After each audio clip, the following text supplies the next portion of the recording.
അഫാസിയുടെ നഷീദ വലിയ ചർച്ചയ്ക്ക് വിധേയമായി.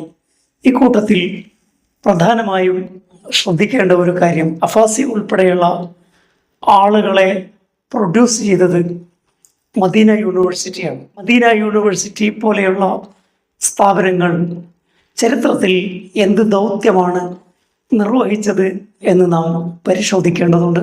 ഭരണകൂടത്തിന് അനുകൂലമായ നറേഷൻ, ആഖ്യാനങ്ങൾ, മതവ്യാഖ്യാനങ്ങൾ സൃഷ്ടിക്കുക എന്നതാണ് ഇത്തരം യൂണിവേഴ്സിറ്റികളുടെ ലക്ഷ്യമായി ഭരണകൂടങ്ങൾ കാണുന്നത്. യൂണിവേഴ്സിറ്റിയിൽ പഠിച്ച വിദ്യാർത്ഥികളും പലരും സോവിയറ്റ് റഷ്യയുടെ അഫ്ഗാൻ അധിനിവേശത്തിനെതിരെ യുദ്ധത്തിന് പോയ മുജാഹിദുകളായിരുന്നു.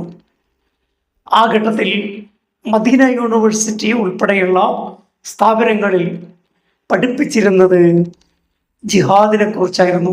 സൗദി ഉൾപ്പെടെയുള്ള വിവിധ രാജ്യങ്ങളിൽ നിന്ന് മുജാഹിദുകൾ അഫ്ഗാനിൽ എത്തിച്ചേർന്നിരുന്നു.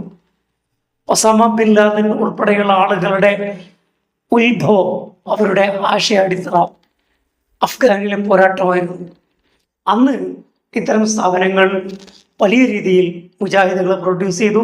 ഈ ഗ്രൂപ്പുകളാണ് പിന്നീട് പല തീവ്ര സംഘടനകളായി മാറിയത്. അൽ ഖായിദയുടെ ഉത്ഭവം ഇങ്ങനെയായിരുന്നു. അന്ന് ഇത്തരം ഗ്രൂപ്പുകളെ അമേരിക്ക സപ്പോർട്ട് ചെയ്തിരുന്നു. സൗദി ഇത്തരം കാര്യങ്ങളെ പ്രൊമോട്ട് ചെയ്തിരുന്നു.